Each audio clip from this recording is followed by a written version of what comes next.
CAA नागरिकता संशोधन कानून 2019, इसके बारे में पूरे देश में इतना बड़ा बवाल क्यों मचा है? इसके पीछे के कारण क्या है? ऊपरी तौर पर यह कानून हम देखते हैं, या फिर बीजेपी के कुछ लोगों ने कहा है कि ये जो कानून है वो तो बाहर के लोगों को अंदर लेने के लिए कानून है। जो लोग बाहर के देश से आए हैं उन देशों में उनका रहना संभव नहीं था, उनका काफी धार्मिक उत्पीड़न हो रहा था। ऐसे जो लोग हैं उन लोगों को हम अपने देश के अंदर वैध नागरिकता देने के लिए ये कानून लाए हैं। तो अच्छी बात है ना, इसमें बुरी बात क्या है? इतना बवाल करने की क्या आवश्यकता है? ये कानून अगर सामान्य तरीके से बना होता,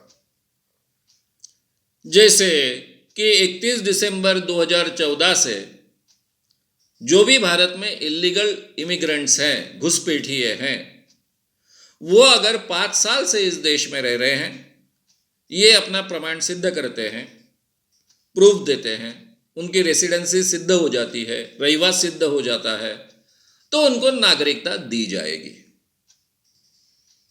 तो जो कह रहे हैं सही माने में वो सही है, ये सिद्ध होता। फिर इसके बारे में कोई बवाल मचने का भी कारण नहीं होता। हाँ, शायद लोग ये ऑब्जेक्शन लेते, कुछ लोग ऑब्जेक्शन लेते कि भाई आप इतने बड़े लोगों को फिर से भारत में ले रहे हो परमानेंटली, ये अच्छी बात है, बुरी बात है, ऐसी चर्चा होती, लेकिन उस पर बवाल कभी नहीं होता। बवाल होने का कारण ऐसा है कि यहां धर्म का उल्लेख किया गया है। हिंदू, बौद्ध, जैन, पारसी, क्रिश्चियन, सिख, इन धर्मों के ही लोगों को केवल नागरिकता दी जाएगी इस कानून के तहत। केवल इतना ही नहीं, तो केवल 3 देशों से आए हुए लोगों को ही नागरिकता दी जाएगी, बांग्लादेश, पाकिस्तान और अफगानिस्तान। अब ये सबके लिए बहुत ही गंभीर बात लोगों को लगती है। जो भी इस देश के जागरूक नागरिक है उनको भी बहुत गंभीर बात लगती है, क्योंकि इसमें सीधा सीधा भेदभाव किया गया है। हमारे देश में जो नागरिकता मांग रहे हैं वो केवल 3 देश के लोग नहीं है, बाकी भी देश के लोग हैं, उनके लिए अलग कानून, और ये 3 देशों के लोगों के लिए अलग कानून। ये पहली बात। और इसमें मुसलमान छोड़ दिए हैं। मुसलमान क्यों छोड़ दिए हैं? क्यों मुसलमानों को लागू नहीं होता है? जो लोग पाकिस्तान से इस देश में आएंगे, बांग्लादेश से इस देश में आएंगे, वो अगर कोई टेररिस्ट एक्टिविटी करने के लिए आ रहे हैं तो वो काम है सरकार का ढूंढने का, उनको पकड़ने का, और ऑलरेडी सरकार वो काम तो करती है। सरकार की गुप्तचर संस्थाएं हैं। इतना ही नहीं तो हर राज्य में एटीएस होता है, उसके माध्यम से इनको पकड़ा जा सकता है। और ये जो लोग आएंगे, जो टेररिस्ट एक्टिविटी करने के लिए आएंगे, वो घुसपैठिए करके नहीं आएंगे, वो तो अलग कुछ तो भी एक अपना जाल बिछाकर या फिर भेष बदल कर आएंगे। ये जो इलीगल इमिग्रेंट्स कर कहे जाते हैं, घुसपैठिए कहे जाते हैं, जिनके पास लीगल डॉक्यूमेंट्स नहीं है इस देश में आने के, या फिर जिनका वीसा एक्सपायर हो गया तो भी रह रहे हैं, ऐसे जो भी लोग हैं उसमें मुस्लिम लोग भी हो सकते हैं। अब कोई भी पाकिस्तान में रहने वाला इंसान अगर भारत में आएगा तो क्यों आएगा? उसे भारत में ज्यादा सुरक्षितता महसूस होगी इसलिए आएगा। भारत में उसे अच्छी रोजगार की व्यवस्था मिल सकती है ऐसा लगेगा इसलिए आएगा। भारत में वो अपने आप को क्यों सुरक्षित ज्यादा महसूस करेगा? क्योंकि भारत सेक्युलर स्टेट है। भारत में अपने आप को ज्यादा सेक्युलर क्यों, यानी ज्यादा सुरक्षित महसूस क्यों करेगा? क्योंकि भारत में उसके बहुत से रिश्तेदार भी है। पार्टीशन के पहले एक दूसरे के साथ में रिश्ते थे, आज भी कायम है। इस कारण लोग आएंगे ना। तो आप उन लोगों को कैसे रोक सकते हो? पाकिस्तान के साथ में आपके शायद दुश्मनीपूर्ण व्यवहार है, दुश्मन है पाकिस्तान, लेकिन बांग्लादेश तो आपका दुश्मन नहीं है।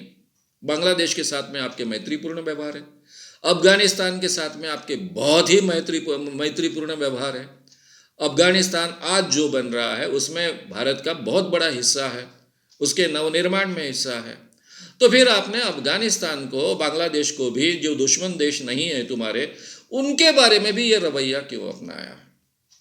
तो यहां यह स्पष्ट रूप से दिखता है कि बीजेपी गवर्नमेंट ये दर्शाना चाहती है कि हम मुस्लिमों के खिलाफ है, हम उनको इस देश में नहीं लेंगे क्योंकि वो मुस्लिम है, और ये भारतीय राज्य घटना की मूलभूत भावना के खिलाफ है। ये सबसे बड़ा कारण लोगों को लगा और इसलिए इतना बड़ा बवाल खड़ा हो गया। क्योंकि बात ऐसी है कि इस देश में बागी भी इमिग्रेंट्स हैं, जिनको हम इलीगल इमिग्रेंट्स कह सकते हैं। जैसे श्रीलंका में जो भी चीजें बीच के दरमियान हुई है, वहां बड़े पैमाने पर तमिल लोगों का उत्पीड़न हुआ है। काफी तमिल लोग भारत में आए, यहीं रह गए हैं। तमिलनाडु के मुख्यमंत्री ने मोदी जी को पत्र लिखकर बताया कि मेरे प्रांत में 30 साल से 1,02,055 ये शरणार्थी है जो श्रीलंका से आए हैं। 30 साल हो गए, उनको आज तक नागरिकता नहीं मिली है। हालांकि 11 साल के बाद उनको नागरिकता मिल सकती थी, लेकिन उनको 30 साल हो गए, इसके बावजूद नागरिकता नहीं मिली, क्योंकि नागरिकता देने का अधिकार ये भारत सरकार का होता है, राज्य उसको नागरिकता नहीं दे सकता है। केवल यहां तक की ये बात नहीं है, बाकी भी लोगों की बात है। जैसे रोहिंग्या मुसलमान है म्यांमार से, उनका बहुत उत्पीड़न हो रहा है।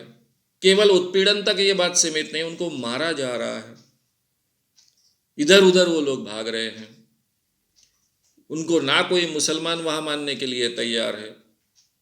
ये रोहिंग्या मुसलमान भारत में आए हैं, भारत में उसको तो हमने शरण देते वक्त ये सोचकर उनको बाहर हकाल रहे हैं। मालूम है कि इनको अगर हम वापिस भेजेंगे बांग्ला, यारे जिसको पहले ब्रह्मदेश कहते थे अभी म्यांमार कहते हैं, तो वहां ये मारे जाएंगे। इसके बावजूद हम उनको डिपोर्ट करने का सोच रहे और कर भी रहे। रहा फिर सवाल पाकिस्तान से अहमदियाज आ रहे हैं। ये अहमदियाज जो है उनको बाकी लोग मुस्लिम मानने के लिए तैयार नहीं है, क्योंकि अहमदिया को वो पैगंबर मानते हैं। मोहम्मद पैगंबर ने पहले डिक्लेयर कर दिया था कि मेरे बाद में कोई नया पैगंबर आने वाला नहीं है, 1400 साल पहले ही डिक्लेयर कर दिया था। मोहम्मद पैगंबर जी ने ये डिक्लेयर करने के बाद भी अहमदियाज मानते हैं कि अहमदिया जो है, जिसने ये सेक्ट शुरू की है या पंथ शुरू किया है, वो सही माने में दूसरे पैगंबर है, बाद के पैगंबर है। दूसरे चौथे 3 पैगंबर तो हम सभी जानते हैं, वैसे 5 पैगंबर की जानकारी है, ये छठे पैगंबर है ऐसा मान लीजिए। इसलिए ये मुसलमान नहीं है ऐसा पाकिस्तान में माना जाता है, उनको मारा जाता है, उनको खदेड़ा जाता है। वे भी काफ़ी लोग भारत में आए हैं, तो उनको नागरिकता नहीं मिलेगी क्योंकि वो मुसलमान हैं। पाकिस्तान उनको मुसलमान मानने को तैयार नहीं, हम उनको मुसलमान मानेंगे और उनको नहीं देंगे। अफगानिस्तान में भी हजाराज, इनका बड़े पैमाने पर अफगानी तालिबान ने यानी केवल उनका उत्पीड़न नहीं किया है, तो कई लोगों को मारा है, चुन चुन कर मारा है, अभी भी मार रहे हैं। और हमारे अफगानिस्तान में तो बहुत अच्छे रिलेशन है। अफगानिस्तान के नवनिर्माण में हमारा बड़ा योगदान है। हमारे केवल इंजीनियर्स और बाकी लोगों का ही केवल योगदान नहीं, तो सरकार का भी खुद का योगदान है। ऐसी अवस्था में उनको भी हम बाहर कर रहे हैं क्योंकि वो मुसलमान हैं, उनको नहीं देंगे हम नागरिकता इस कानून के तहत। नेपाल भूटान सटके है, कई सालों से लोग यहाँ रह रहे हैं, उनके बारे में नहीं है क्योंकि उनको ये रियायत नहीं मिलेगी, क्योंकि आप नेपाल भूटान हिंदू है, बौद्ध है, इसलिए आपको दी जाएगी। इतना ही क्यों, तिब्बत से आए हुए बुद्धिस्ट लोग हैं, 1950 से 1960 के बीच में ये बुद्धिस्ट लोग इस देश में आए, रह रहे हैं। यानी कितने साल हो गए, 50 में आए ऐसा मानेंगे तो 50 और 19 69 साल हो गए। इतने सालों से जो लोग भारत में रह रहे, वे आज भी शरणार्थी है, आज भी उनको हमने नागरिकता नहीं दी है, उनको भी ये कानून लागू नहीं होगा। और फिर हमारे गृह मंत्री अमित जी शाह कहते हैं कि ये जो कानून लागू होगा, कानून लागू होने के बाद में बाकी कुछ करना नहीं है। ये 3 देशों में से जो लोग आए हैं, अगर वे 6 धर्म के लोग हैं, यानी मुसलमान नहीं हैं, बाकी धर्म के लोग हैं, और उनको 5 साल यहाँ रहने को हो गया, इसका प्रमाण मिलता है, तो उनको कोई कागज पत्र देना नहीं पड़ेगा, कुछ नहीं करना पड़ेगा, कुछ नहीं करना पड़ेगा। केवल आवेदन करते ही 5 साल का प्रमाण मिलते ही उनको नागरिकता दी जाएगी। भाई, तिब्बतियन लोगों को इतने सालों से है, वो भी लाखों की संख्या में, उनको क्यों नहीं? तमिलियंस को क्यों नहीं? श्रीलंका से जो आए हैं, अभी तक हमने नागरिकता दी नहीं है, उनके बारे में आप कोई बात नहीं कर रहे।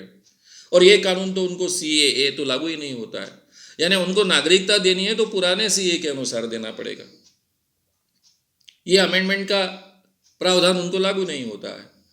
तो ये अमेंडमेंट ही भेदभावपूर्ण है, देश के नाम पर भी भेदभाव है और धर्म के नाम पर भी भेदभाव है। और स्पष्ट दिखता है कि ये सरकार ये जताना चाहती है कि हम मुस्लिमों के खिलाफ है, मुस्लिमों को हम वेलकम नहीं करते। ये भारत के सेकुलरिज्म के भावना के खिलाफ है, पूरी कॉन्स्टिट्यूशन की भावना के खिलाफ है, और इसलिए इतना बड़ा बवाल मचा है। केवल ये तात्विक मुद्दा नहीं है, केवल ये मॉरल मुद्दा नहीं है, लोगों के मन में सही माने में डर भी है। और ये डर क्यों है? क्योंकि उसमें आसाम जिम्मेदार है। आसाम में जो परिस्थिति हुई है उस कारण ये डर है। केवल भारतीय लोगों के मन में डर नहीं, आसामीज लोगों के मन में भी ये डर है, इसलिए आसाम में भी बड़े पैमाने पर आंदोलन हुए हैं। जैसे ही ये कानून लागू होगा, ये तो बात दूर की रही, यानी 12 तारीख को ये कानून पूरी तरह से राष्ट्रपति जी की सही हुई 12 दिसंबर को, उसके पहले ही 4 दिसंबर से ही पूरे तरह से आंदोलन आसाम में शुरू हुए थे। तो आसाम में जो हुआ उस कारण ये डर है लोगों के मन में, यानी केवल ये मॉरल तक बात बची नहीं है, केवल तात्विक बात बची नहीं है। इसलिए ये गंभीर माना गया है, इसलिए इतना बड़ा बवाल पूरे देश में बचा है।